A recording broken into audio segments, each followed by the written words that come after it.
빌립보서 3장 2절에서 12절 우리말 성경입니다. 개들을 조심하고 악을 행하는 사람들을 조심하고 거짓 할례를 받은 사람들을 조심하십시오. 하나님의 영으로 섬기고 그리스도 예수를 자랑하며 육체를 내세우지 않는 우리가 참 할례를 받은 사람들입니다. 비록 나도 육체를 내세울 것이 있지만 그렇게 하지 않습니다. 어떤 이가 육체를 신뢰할 만하다고 생각한다면 나는 더욱 그러합니다. 나는 난 지 8일 만에 할례를 받았고 이스라엘 족속이요 베냐민 지파이며 히브리 사람 중에 히브리 사람이요 율법으로 말하자면 바리새 사람이며 열성으로 교회를 핍박했고 율법의 의로는 흠 없는 사람입니다. 그러나 내게 유익하던 것들을 나는 그리스도 때문에 다 해로운 것으로 여깁니다. 내가 참으로 모든 것을 해로 여기는 것은 내 주 그리스도 예수를 아는 지식이 가장 고상하기 때문입니다. 그분으로 인해 내가 모든 것을 잃어버리고 심지어 배설물로 여기는 것은 내가 그리스도를 얻고 그 안에서 발견되기 위한 것입니다. 내가 가진 의는 율법에서 난 의가 아니요 그리스도를 믿음으로써 얻는 의, 곧 믿음으로 인해 하나님께로 난 의입니다. 나는 그리스도와 그분의 부활의 능력을 알고 그분의 죽으심을 본받아 그분의 고난에 동참하는 것이 무엇인지 알기 위해 어떻게 해서든지 죽은 사람들 가운데서 살아나는 부활에 이르고자 합니다. 나는 이미 얻었거나 이미 온전해진 것이 아닙니다. 나는 그것을 붙잡으려고 쫓아갑니다. 이는 나도 그리스도 예수께 붙잡혔기 때문입니다. 아멘. 네. 여기 계신 분 중에 열망이나 꿈이 없었던 사람은 없을 거예요. 인생에서 꼭 이루거나 성취하고 싶은 그 한 가지, 좋은 성적을 받고 명문대학에 입학하는 것일 수도 있고 프로 축구 선수가 또는 많은 돈을 버는 것일 수도 있습니다. 아니면 완벽한 배우자를 찾는 것일 수도 있습니다.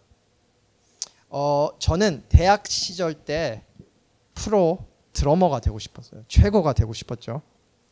그리고 대학교에 그 음악과가 없어서 엄청 자퇴하고 싶은 생각이 지금도 납니다. 매일 연습실에서 몇 시간씩 시간을 보내곤 했죠.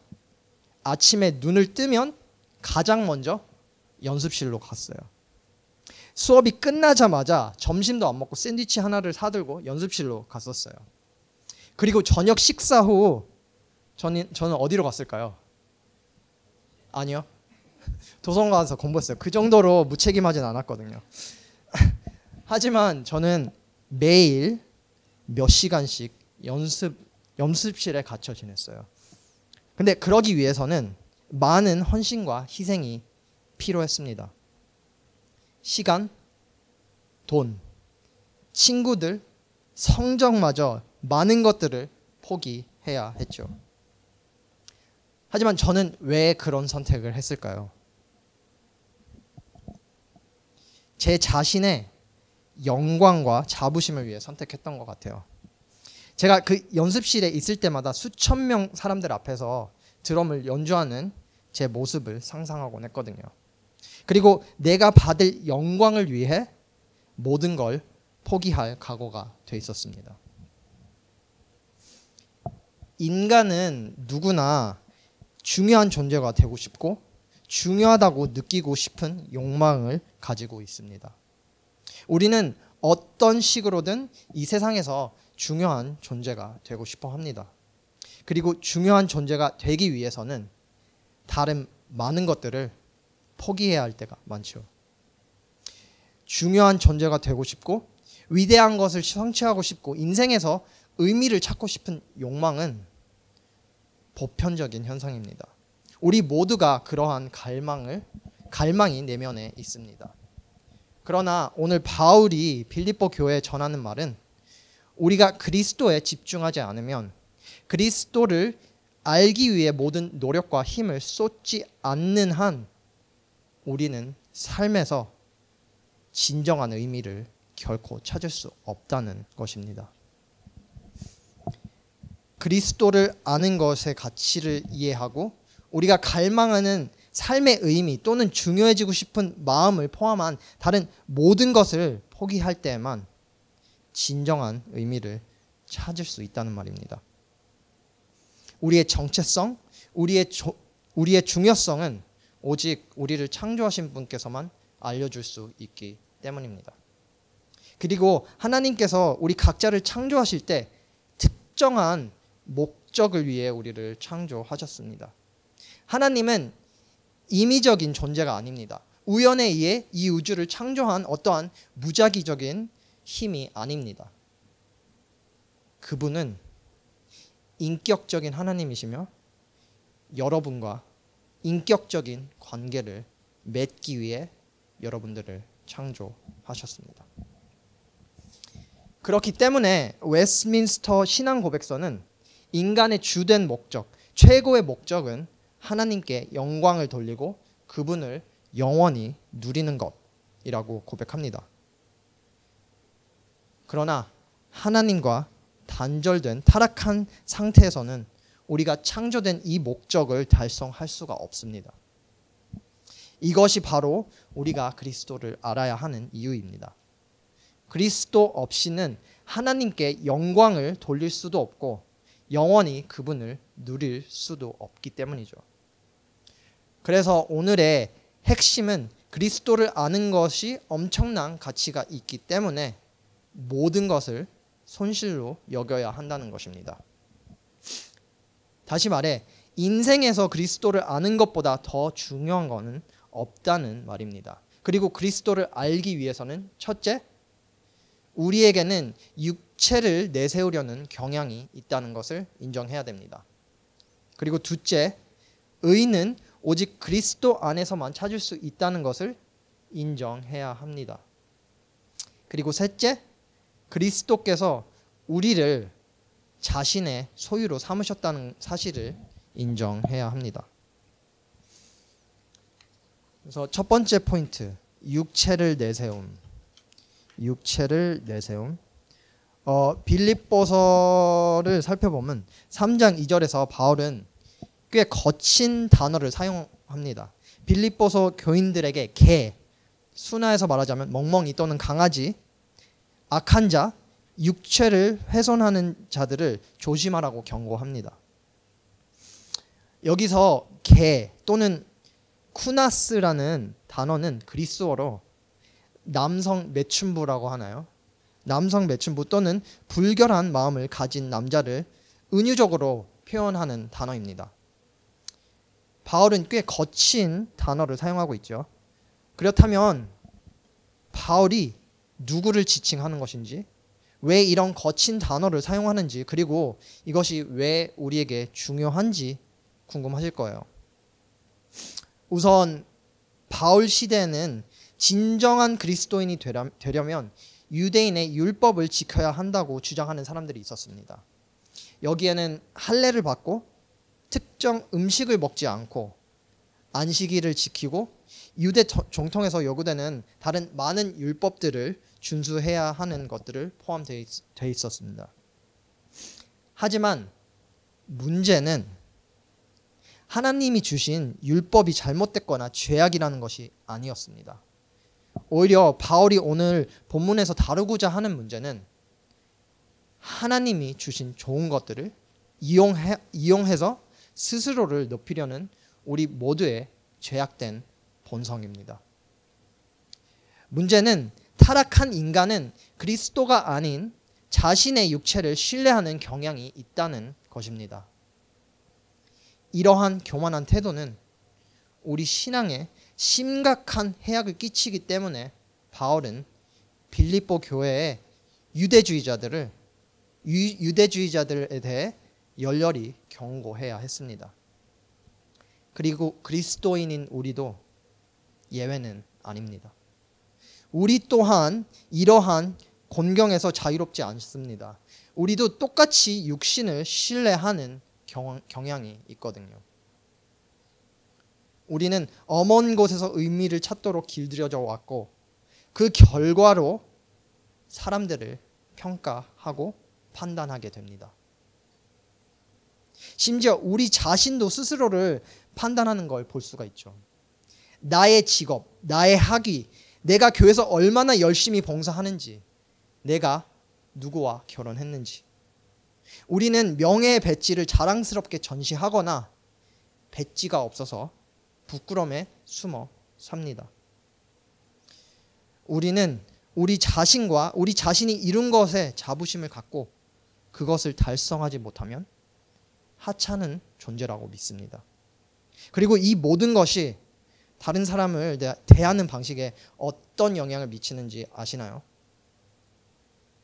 우리는 상대를 평가합니다. 그리고 우리의 주관적인 기준에 부합하지 않는다면 그들을 무시하고 적대시합니다. 하지만 이 모든 것의 가장 큰 문제점이 무엇인지 아시나요? 결과적으로 우리는 우리 스스로에게 그리스도가 충분하지 않다라고 말하고 다른 사람에게도 마저 그리스도가 충분하지 않다고 말하고 있는 것입니다. 우리가 가지고 있는 육신의 자랑이 그리스도 앞에 나아가는 걸 방해한다는 것을 인지하지 못한다면 우리는 결코 그리스도를 진정으로 알 수 없습니다. 그리스도를 안다는 것은 우리가 얻을 수 없는 것을 그분이 우리에게 주실 수 있다는 것을 의미하기 때문입니다. 그리고 교만한 마음은 이 진리를 받아들일 수 없습니다. 그렇기 때문에 우리는 모든 것을 손실로 여겨야 합니다. 우리의 업적, 정치적 충성심, 종교적 경건함, 우리의 자존심마저 우리는 모든 걸 손실로 여겨야 합니다. 그리스도께서 우리에게 주실 수 있는 것에 비하면 이 모든 것들은 아무 의미가 없기 때문이죠. 그리스도께서 우리에게 주실 수 있는 것은 우리가 스스로 얻을 수 있는 것보다 훨씬 더 귀하고 크기 때문입니다. 우리의 야망, 우리의 꿈, 그리고 우리가 이루고자 하는 것들이 인생의 최종 목표가 된다면 비극적인 삶이 되어버립니다. 우리는 끊임없이 육체를 내세우라는 메시지에 시달려 살고 있습니다. 그리고 죄 가운데 태어난 우리는 자연스럽게 우리의 육체를 자랑하고 교만한 마음을 가지고 있습니다. 하지만 마가복음 8장 34절에서 36절은 예수님이 이렇게 말씀하십니다. 누구든지 나를 따르려거든 자기를 부인하고 자기 십자가를 지고 따라야 한다.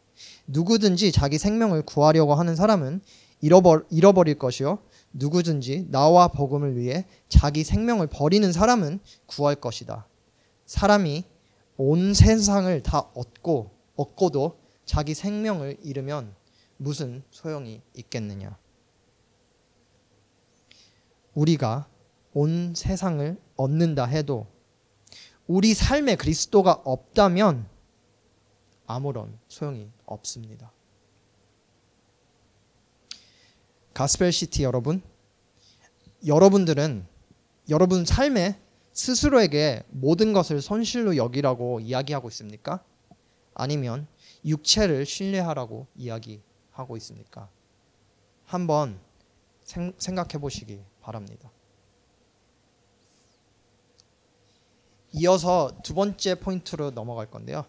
두 번째 포인트는 그리스도 안에 있는 의. 그리스도 안에 있는 의. 8절과 9절을 살펴보면 이렇게 이야기합니다.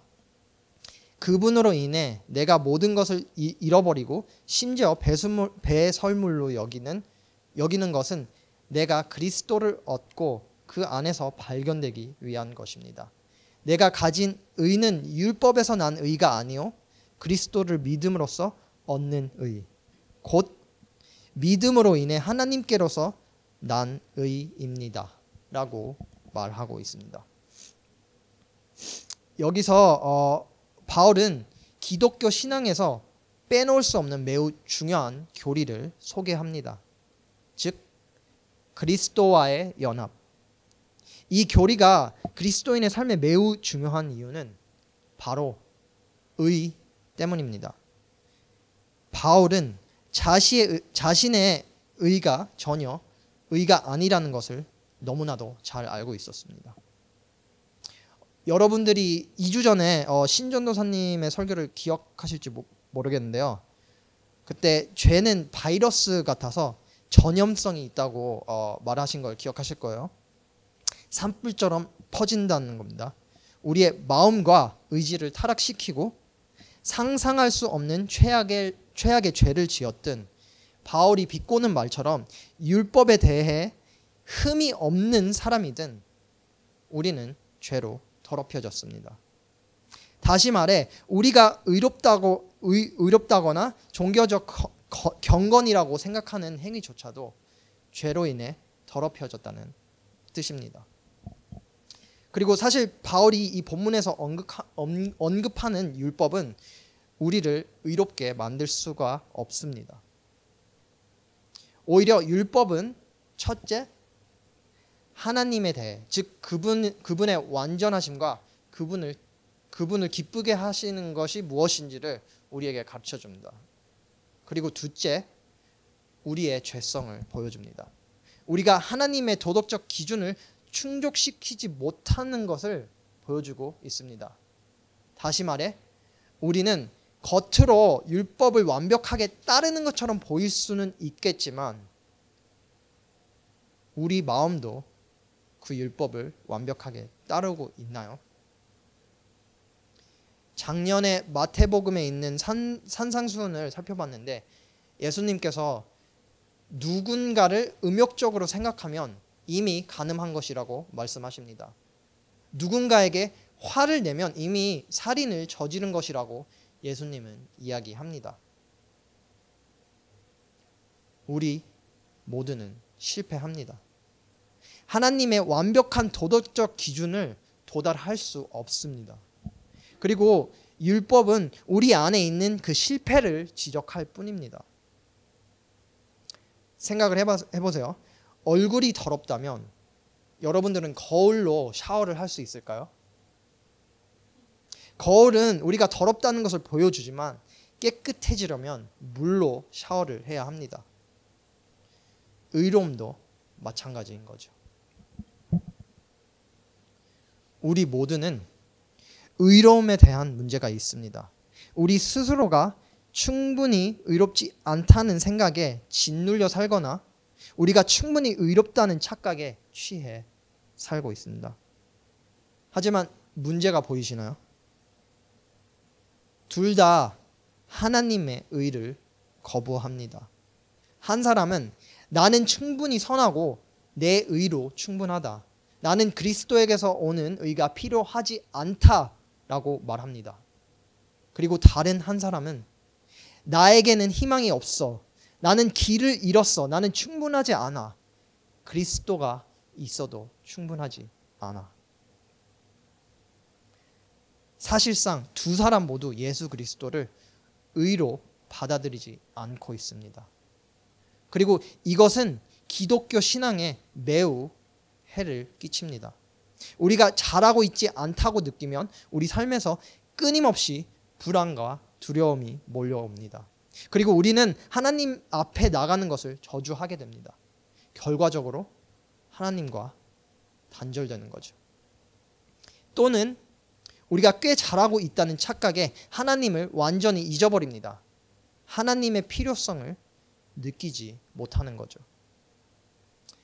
마치 암호화폐와 같은 것 같습니다. 새로운 알트코인에 대한 엄청난 과대 광고가 있다고 가정해봅시다. 언론이 언급하고 트럼프가 이야기하고 일론 머스크가 투자 수익률이 10배가 될 것이라고 말합니다. 그래서 결국 여러분들은 평생 모은 돈을 투자한다고 상상을 해보세요. 그리고 약속한 것처럼 4배의 투자 수익을 얻게 됩니다. 여러분들은 기분이 엄청 좋아지겠죠. 너무나도 똑똑해진 것 같고 돈을 배분하는 방법을 너무나도 잘 알고 시장을 너무나도 잘 읽을 수 있고 금융 전문가가 된 느낌이 아마도 들 겁니다. 하지만 어느 날 아침 일어나 보니 투자금이 급락합니다.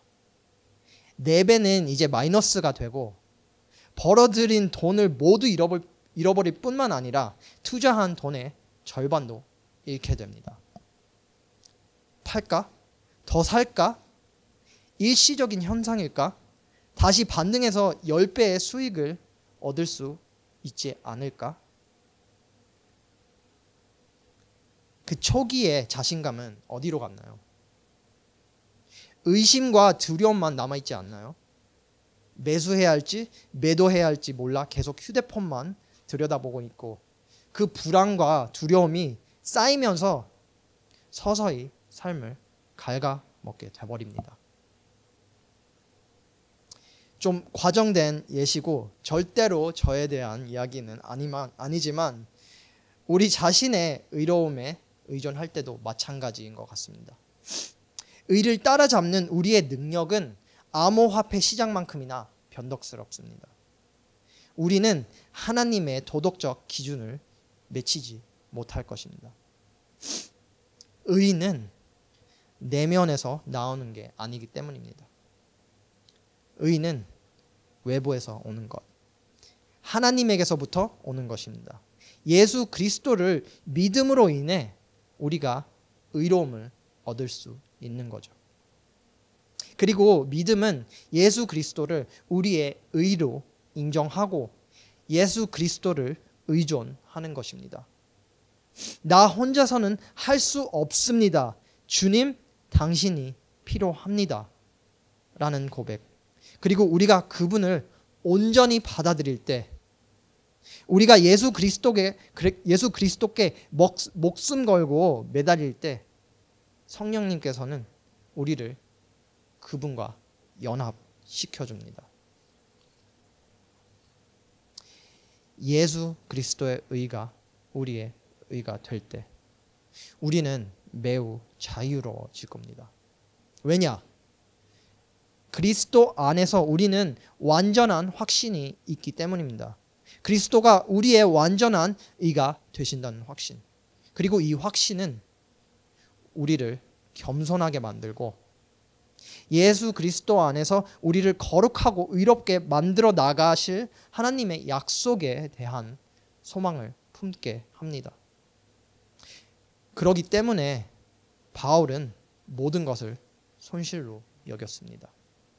하나님께서 우리에게 주신 의에 대한 지식은 인생의 다른 모든 좋은 것을 능가합니다.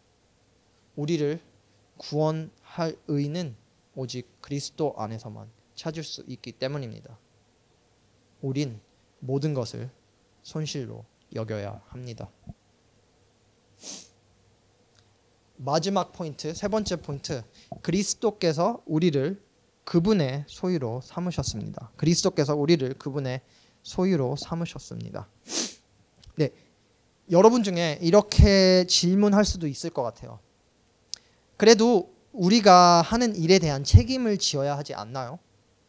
우리가 그리스도의 의만 의지한다는 이야기를 하면 죄를 너무 쉽게 생각하지 않을까요? 마침 매번 죄를 짓고 나서 그리스도를 너무나도 쉽게 찾아가는 것처럼. 그리고 맞아요. 사람들은 하나님의 은혜를 경시하는 경우가 많습니다.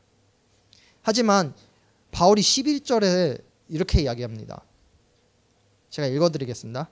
나는 이미 얻었거나 이미 온전해진 것이 아닙니다.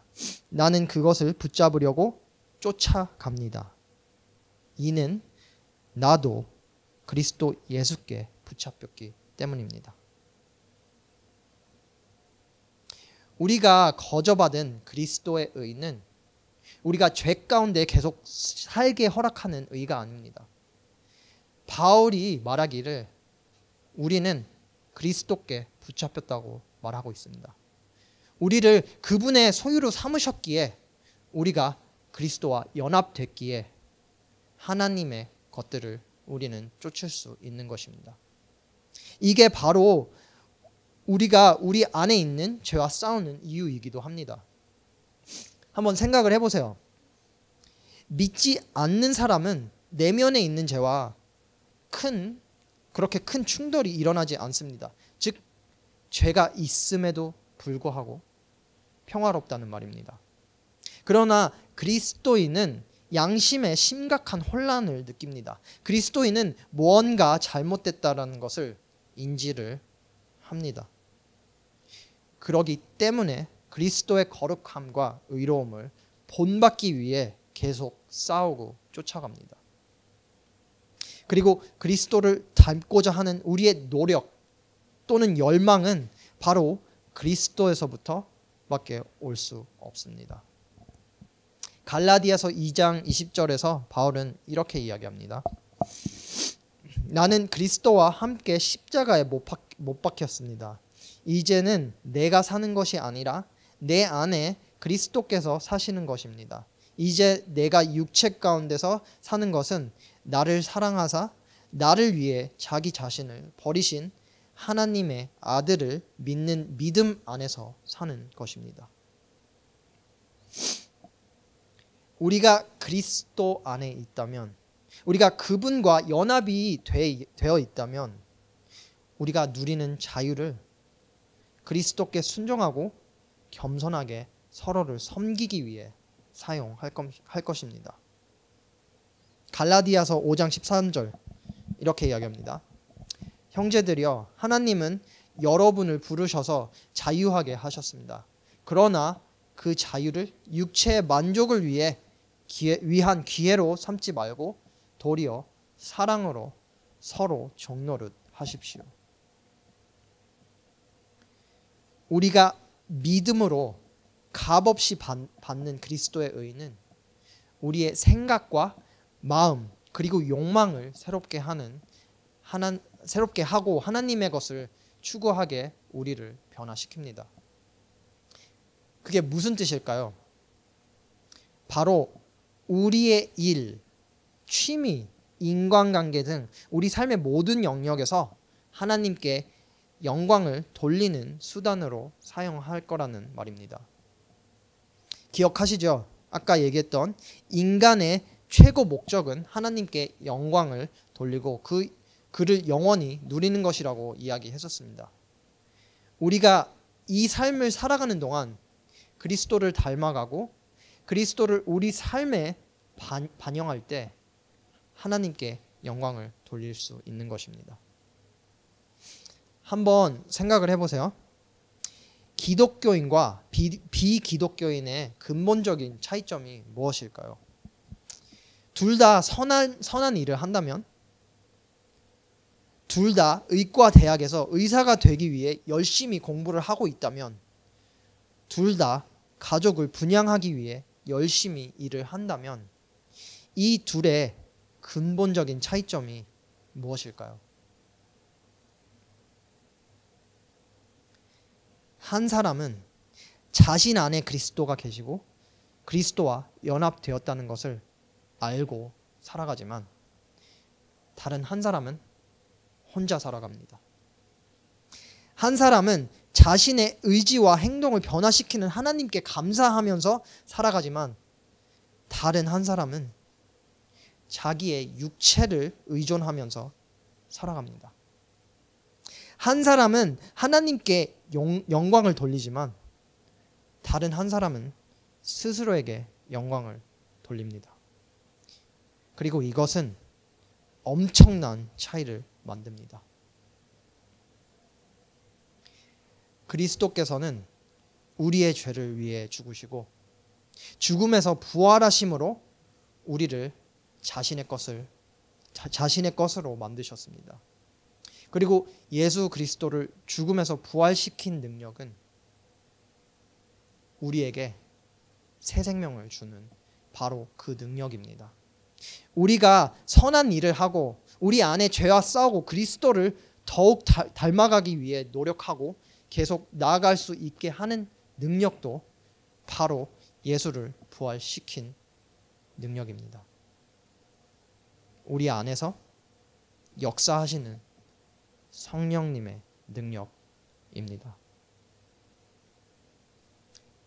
그리스도인의 삶은 그리스도께 의존하는 삶입니다. 이걸로 설교를 마무리하겠습니다. 그리스도의 의를 통해 그리스도와 연합된 우리는 육체를 내세우는 것이 얼마나 부질없는 일인지 깨닫게 됩니다. 우리가 사는 이 삶은 더 이상 우리의 것이 아닙니다. 따라서 여러분이 어떤 분야에 있던, 여러분이 무엇을 공부하기로 결정했건 공부하지 않기로 결정했건, 여러분들이 꿈을 이루었든지 이루지 못했든지 여러분의 삶이 엉망진창일지라도 한 가지는 확실합니다. 이제 여러분은 하나님께 영광을 돌리는 삶을 살아가야 합니다. 여러분 안에 그리스도가 살아계시고 그리스도가 여러분을 지탱해 주시고 그리스도가 여러분께 계속 나아갈 힘을 주시기 때문입니다. 그러므로 모든 노력과 힘과 마음을 다해 그리스도를 알아가고 그분을 본받는 삶을 살아가시기를 바랍니다. 하나님께 영광을 돌리는 삶, 어디서부터 시작해야 할지 모르시겠다면 여기 GCC에서 시작하세요. 저희 고아원 사역 그리고 북한 사역, 교회에서 다양하게 섬기면서 우리 안에서 일하시는 그리스도를 경험하시기 바랍니다. GCC 한국어 공동체 여러분, 계속해서 자신의 육신을 신뢰하실 것입니까? 아니면 그리스도의 의를 의지하면서 이 삶을 살아가시겠습니까? 기도하겠습니다.